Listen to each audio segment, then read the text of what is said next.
Hello everyone, good morning. তো দেখো, এখন সকালে ব্রেকফাস্ট করে আমি লাঞ্চ বানাতে এসে গেছি। আজকে আমার মেয়ে বলেছে লাল লাল ডিমের ডালনা খাবে, তাই জন্য বানাচ্ছি। টমেটো বাটা আর কাশ্মীরি লঙ্কাটা একটু বেশি করে দিয়েছি, তাই জন্য লাল লাল হয়েছে। তো তোমাদেরকে কষানোটা দেখাচ্ছি। এটা হবে, আর ঝরঝরে সাদা ভাত করব।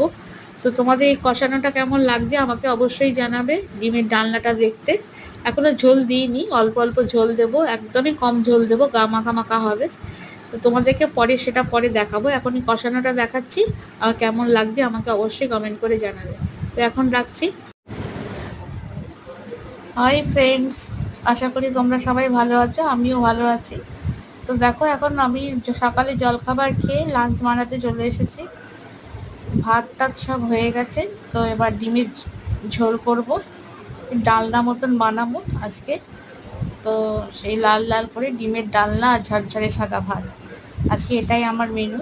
তো তোমাদের এই ডিম কষানোটা কেমন লাগছে জানাবে। খুব বেশি ঝোল দেবো না, খুব শুকনো শুকনো করেই করব, মানে গা মাখা মাখা হবে, ঝোলও হবে না আবার শুকনোও হবে না, এরকম করব। ভালো লাগে খেতে ওটা।